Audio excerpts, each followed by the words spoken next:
Hey, good evening, folks. Welcome to another edition of Pro Wrestling Talk, brought to you by Blitzball Champ Gaming. I'm your host, Blitzball Champ, coming at you once again here on the YouTube the Tube.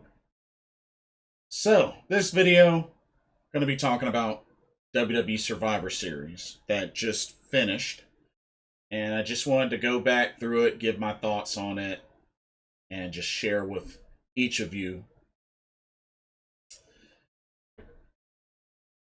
I gotta be honest, this pay-per-view wasn't that good. For this being one of the big four, the big four being Royal Rumble, WrestleMania, SummerSlam, Survivor Series, this was a pretty weak pay-per-view overall. Let's get into it.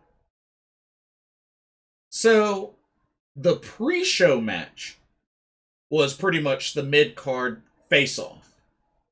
You had United States Champion Damian Priest going up against the Intercontinental Champion Shinsuke Nakamura. Of course, he had his guitarist Rick Boogs with him. And of course, throughout this match, Rick Boogs would randomly play the guitar, which honestly, I really feel like Shinsuke having this Rick Boogs in his corner playing the guitar is just so unnecessary, and it just doesn't look good for Shinsuke Nakamura. I mean, it doesn't look good. It really doesn't. And throughout the match, I mean, it was pretty back and forth. It looked like things were picking up and it was starting to get pretty good. And then after like the fourth or fifth time of Rick Boogs playing on the electric guitar and irritating the mess out of Damian Priest, he snaps, goes full on Mr. Hyde, exits the ring, goes over to Rick Boogs, snatches his guitar, breaks it in half, hits him with it, and then he hits Shinsuke Nakamura with it, which of course results in a disqualification. Therefore, Shinsuke Nakamura wins the match via DQ. So, starting off, SmackDown gets the first win, even though it was by DQ. I think all this really did was pretty much cement Damian Priest as now a heel on the main roster. And of course, he's the WWE United States Champion. So, that's all that I really see out of this, was that this cemented Damian Priest as a heel. Nothing more. It's kind of a bummer that this was the pre-show, but yeah, that's WWE booking for you. To start off the main card of Survivor Series, we had the Battle of the Women's Champions. Becky Lynch, the Raw Women's Champion, going up against Charlotte Flair, the SmackDown Women's Champion. Now, I'm going to tell you right now, I thought that this was definitely in the running as one of the best matches of the card. You know, these two ladies went at it, and you could definitely tell these two ladies were shooting. Like, they had a shoot fight during different parts of this match. It's clear that they were shooting with each other. So, which I'm sure everybody expected to happen. I mean, these two ladies pretty much can't stand each other, and they even have some, off-camera backstage beef. And it's been said that a lot of ladies don't flat out want to work with Charlotte, so this fuels it even more. But yeah, I felt like they definitely scrapped with each other during this match. It was back and forth, and Becky Lynch, what she was wearing, her ring gear, that red-looking Elektra-looking outfit she had on, kind of made her, in a way, she kind of looked like when Shotzi Blackheart hosted Halloween Havoc that one year, and she had that red on. That's what Becky Lynch kind of reminded me of with her ring gear tonight. I'm like, that doesn't normally look like what Becky Lynch usually wears to the ring, but not to mention she had a massive wedgie. But yeah. And don't get me wrong, I love Becky Lynch, but that her ring gear tonight was just that didn't seem like the man Becky Lynch. But hey, kudos to her, being able to wrestle in that gear and, not have a wardrobe malfunction, maybe other than a super wedgie, but yeah. Oh god. Overall, good match. Definitely good match. These ladies got their frustrations out. It was back and forth. They even used each other's submission moves on each other. So I thought that was cool. Becky got Charlotte in the figure four. Charlotte got Becky in the disarmer. So, it was just back and forth. So I thought that was pretty neat. But ultimately, Becky Lynch was able to get the pin, which, of course, she used the ropes. Charlotte tried to do the same thing first, but didn't work. But Becky Lynch was able to do it, use the ropes, and get the 1, 2, 3. And to be honest, since Becky Lynch's return, y'all realize that since Becky Lynch's return, she has yet to have a tap-out victory with the disarmer. A lot of her victories have been roll-ups. I don't think she's even tapped anybody out with the disarmer. I understand she had the manhandle slam victory at SummerSlam against Bianca Belair, but ever since then, a lot of her victories have been roll-ups. If not all of them, have been roll-ups with the help of either some tights or the use of the ropes. That's not good. That's not good for Becky Lynch. I know she's supposed to be, a top star and, she's the man. But, can we get some submission victories via disarmer? I just feel like her finishes just really have been, a big percentage of them have been roll-ups with tights or with the ropes. And it doesn't really look good for Becky. It doesn't look good. So, it was a great match. It was probably, one of the good matches on the card, but just that finish, a lot of Becky's finishes lately since Becky's return have been roll-ups. So, I don't know, it's just kind of annoying. It's kind of annoying, but she got the win. And of course, Charlotte Flair was smiling afterwards like she was, impressed with the energy and the fire that Becky Lynch brought. So, But yeah, thought that match was good. Overall, thought the match was good. Next up, they went ahead and did the men's traditional Survivor Series match, which I was shocked. I was very shocked. I did not think that they would go ahead and do that match. But let's recap the teams. Team Raw was Seth Rollins, Finn Balor, Kevin Owens, Austin Theory, Bobby Lashley. Team SmackDown was Drew McIntyre, King Woods, Jeff Hardy, Sheamus, and Happy Corbin. So those were the two teams for the men's traditional Survivor Series match. This was quite a weak match.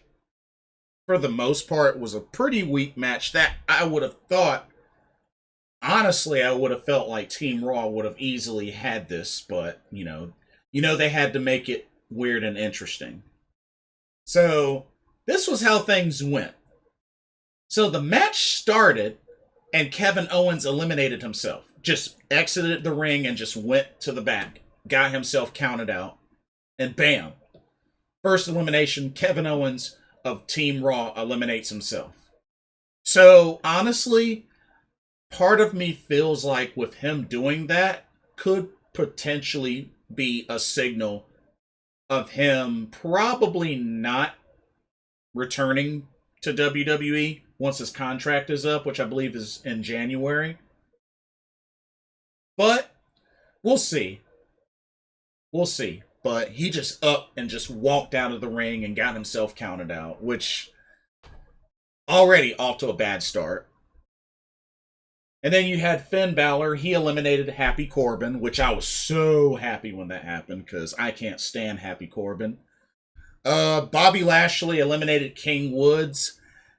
I really feel that, just King Woods, especially being a face King of the Ring winner, I just feel like is gonna be really made to look like a fool.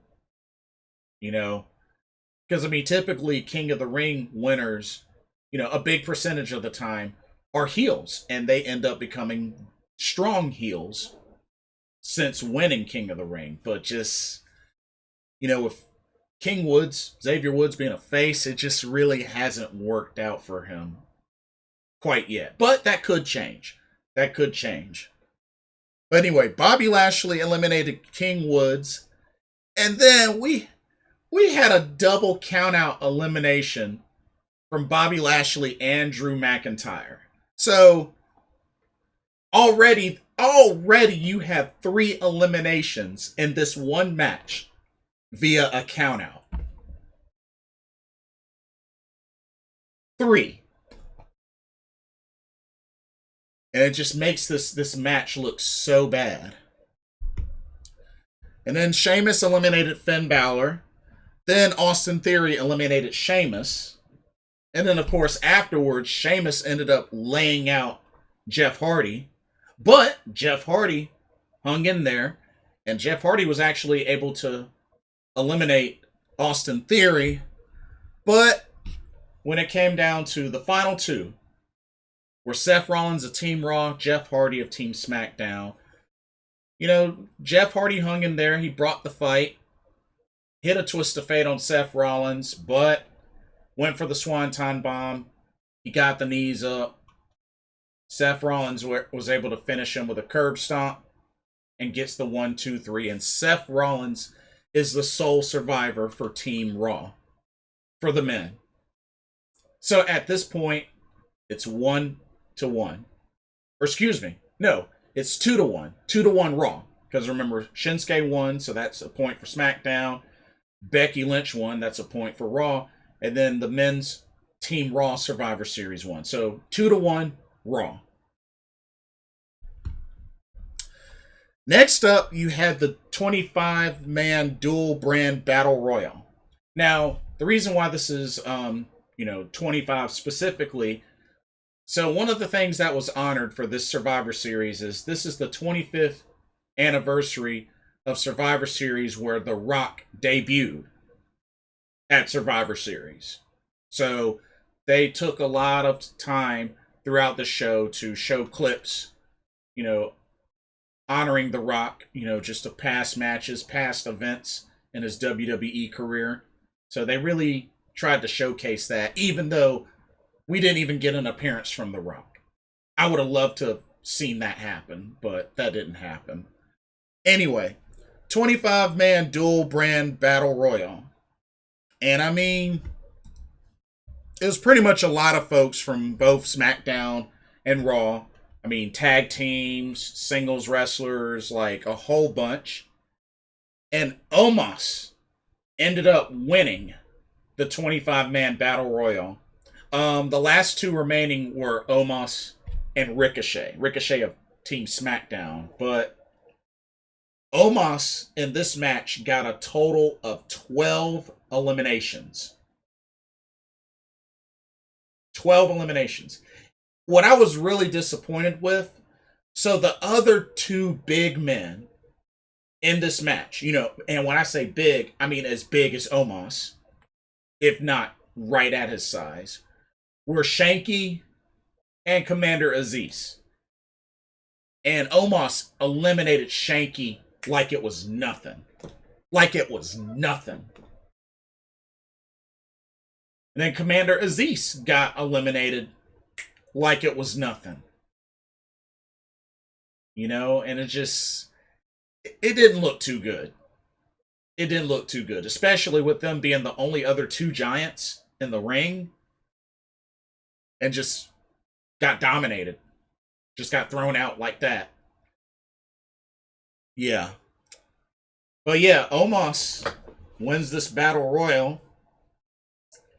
I don't really know what this is going to lead to. I don't know if this is just for bragging rights or if this is going to lead to him getting a title shot of some sort. But that puts Raw up 3-1 with Omos being, on Team Raw, a representative of Raw, and he wins this battle royal. But yeah, had 12 eliminations, all from him. Honestly, this really should have been the pre-show match. This should have been the pre-show match. The fact that it was Damian Priest versus Shinsuke Nakamura, the two mid-card title holders, it's not a good look. This 25-man battle royal should have been the pre-show. Plain and simple as that. But that didn't end up happening. Okay, next up, we had the battle of the tag team champions. We had the Raw tag champions, RK Bro, versus the SmackDown tag team champions, the Usos. We also, before I get into this, there was also a segment with Vince McMahon showing up and everybody just going crazy. And apparently he had a golden egg from, I guess, Cleopatra's golden egg that was given to him by The Rock. And he had this in his office, and it eventually ended up getting stolen. And apparently, Adam Pearce was sent to find it. And if it's not found, he wants all members of SmackDown and Raw on Raw tomorrow night so they can figure it out. So, I don't know what this storyline is going to lead to, but already it sounds stupid. Anyway, on to the match. RK Bro versus the Usos. I actually enjoyed this match. This was probably like one of pretty much the best match on the card. I mean, next to Charlotte versus Becky, this was a really, really great match. Like, I gotta give it credit. The Usos and RK Bro, they got good chemistry. This was back and forth. I mean, realistically, it could have gone either way.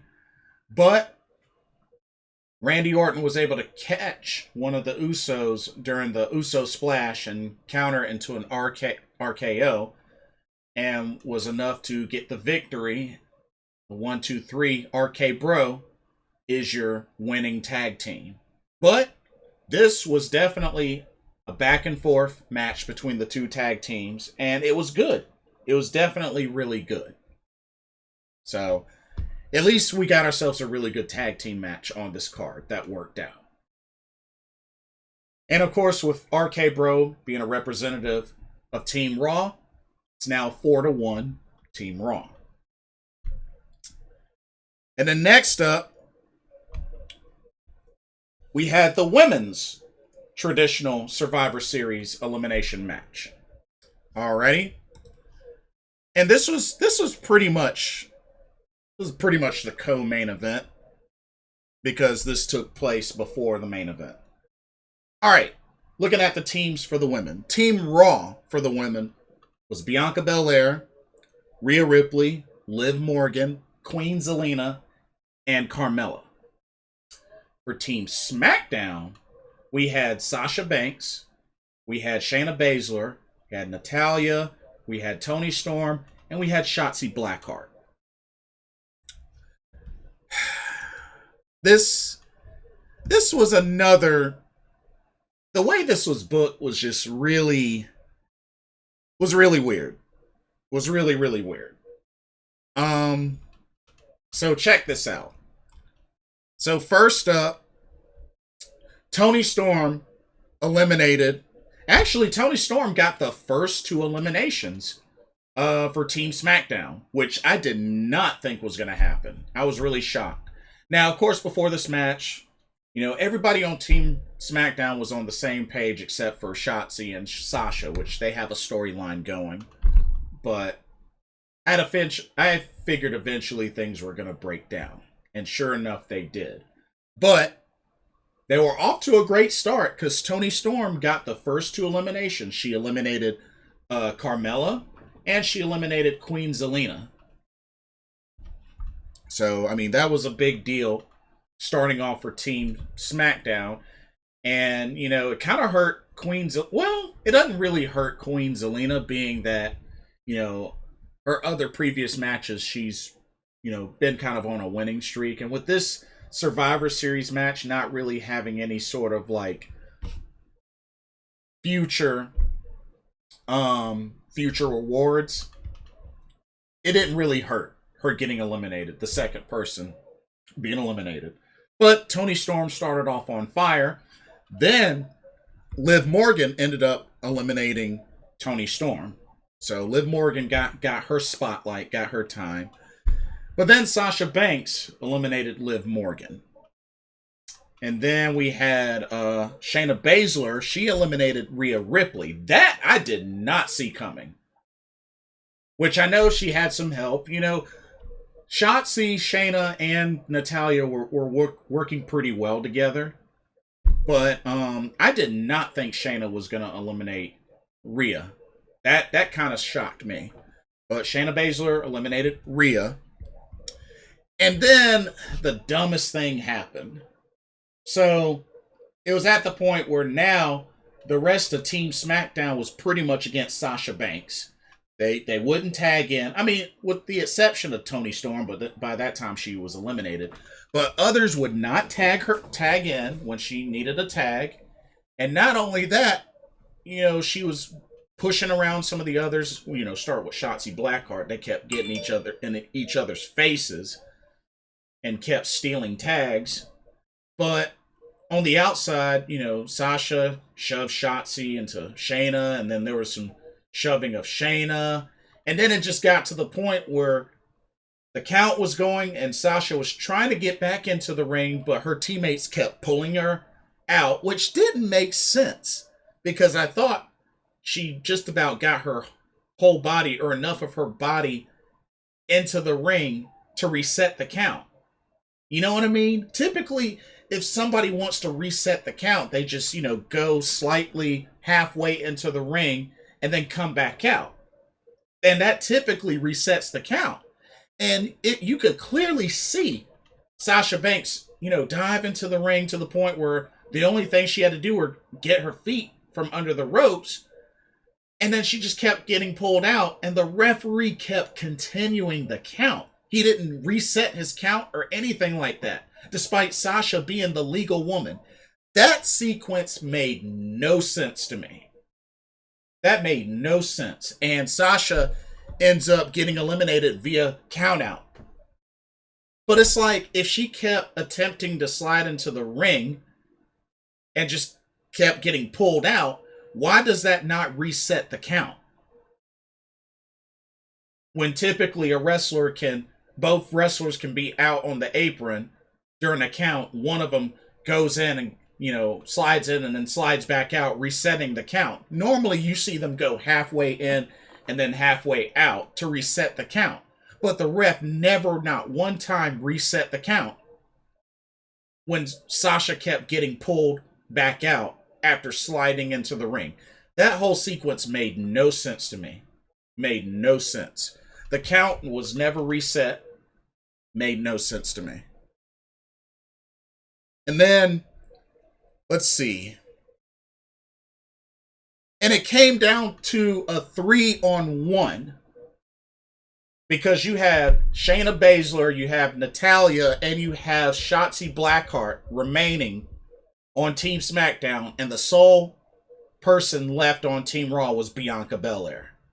And then, just like it was nothing, here come the rapid eliminations. Bianca Belair eliminates Natalya. Then not too long after that, eliminates Shayna Baszler. And then she puts the final nail in the coffin and eliminates Shotzi Blackheart. So it came down to Shotzi and Bianca. And she eliminates Shotzi. And Bianca Belair is your sole survivor for Team Raw, for the women. Which means this gives Team Raw Five. 5 victories. So it was 5-1. And then the main event, of course, were the battle of the main top champions. Biggie, the WWE champion, versus Roman Reigns, the Universal champion. Now, one thing that was mentioned in the interview with Paul Heyman was that it was brought to his attention that Brock Lesnar is no longer indefinitely suspended. So you best believe coming up that we're going to see Brock Lesnar return in some form or fashion. But anyway, Big E and Roman Reigns had their match. I mean, it was back and forth. They were both talking smack. And I mean, it was an alright match. It was an alright match.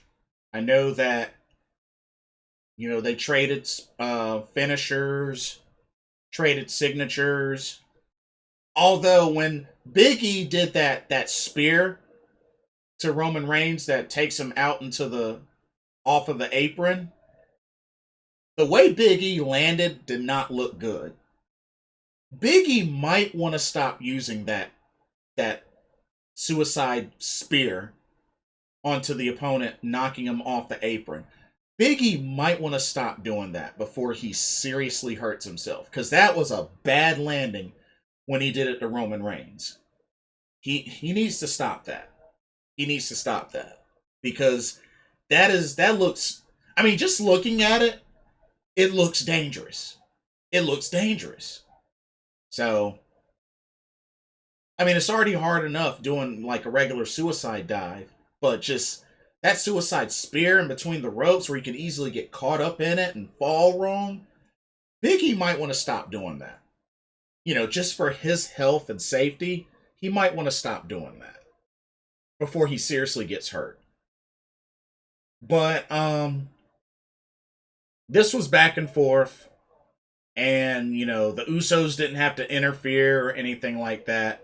But Roman Reigns was able to get the victory after another spear. I know he hit him with a bundle of Superman punches, a spear, and I think it took 2 spears to put away Big E. But that would make it 5-2. SmackDown only won 2 matches this pay-per-view, and Raw won 5, meaning that Raw, this year's Survivor Series, won Survivor Series of 2021, was given to Raw. 5-2. Not only that, you don't have any special ending. You don't have any like surprises or anything like that. No Brock Lesnar. The Rock didn't show up. It just ended after the match. Roman Reigns was starting to make his walk back up the stage. The graphic appears and it just ends. So me and some of the crew were talking, and we were trying to, you know, figure out which was worse, either this or Survivor Series from earlier, a couple of months ago. And honestly, I think it's a tie, because SummerSlam this year was pretty bad. Pretty bad. But honestly, with this being one of the big 4 pay-per-views, this was a pretty lackluster pay-per-view for Survivor Series. And technically, when it comes to the main roster, this is their last pay-per-view for the year. Now, I know NXT 2.0 has War Games in December. We know that. And then they announced that there's going to be a pay-per-view called Day 1, which is taking place in Atlanta, Georgia on January 1st. So it looks like WWE's main roster is going to have 2 pay-per-views in January. This new Day 1 pay-per-view, and then you have the Royal Rumble. So, yeah, it's going to be interesting to see what the main roster does in December, being that they don't have a pay-per-view. And honestly, even with War Games coming up in December, I'm not 100% confident that it'll even do better than SummerSlam or Survivor Series. You know, because NXT 2.0 hasn't really been that good. It's been going down and down and down. I mean, it started off kind of interesting, but NXT 2.0 really has been either hit or miss, and lately it's been a lot of miss. So that's just my take on that. But overall, this really wasn't a good pay per view. Like I said, Charlotte versus Becky was good. RK Bro versus the Usos was good, but that's pretty much it. The both Survivor Series matches were just like some of the eliminations were dumb and just I mean, it doesn't really amount to anything. And already the build up to this pay-per-view was terrible. So really didn't set any high expectations for this pay-per-view. You know, it's just one of those, oh, it's one of the big four kind of things. But honestly, this was a pretty bad pay-per-view. This was pretty bad. It was pretty bad overall. But we'll have to see what happens on the main roster. You know, a couple of things that were mentioned. You know, like I said, I think Kevin Owens is on his way out. Sami Zayn, I've heard, is on his way out, which I'm not surprised. They have not really done a good job with Sami Zayn's main roster run for the most part, but he was magic on NXT. And then the whole Johnny Gargano situation, because word is Johnny Gargano has been given a big, ginormous offer to stay with the WWE because his contract's getting ready to be up at the beginning of December. But then you also got to remember, you know, his wife Candice LeRae is pregnant, due February, I think, and I'm pretty sure her contract's not up until 2022. So I don't know. I mean, does Gargano should Gargano stay? I mean, I would hope that he doesn't, but at the same time, he has a wife here with WWE and she's pregnant. So honestly, it wouldn't surprise me if Gargano stayed for that sake, but we'll see. We'll see. But yeah, overall, this was a pretty trash pay-per-view. But let me know what y'all's thoughts are on the 2021 Survivor Series. What did y'all think of the pay-per-view? What did you like about the matches? Did you like any of the matches? Which ones did you think were good? Which ones did you think were bad? Do you agree with the outcome? Let me know what y'all's thoughts are. Like, comment, subscribe, hit the notification bell so you don't miss a video. And thank you so much for watching. This is Blitzball Champ signing off of Blitzball Champ Gaming with this Pro Wrestling Talk episode. Hope everybody has a blessed week, and I will see y'all soon. Peace.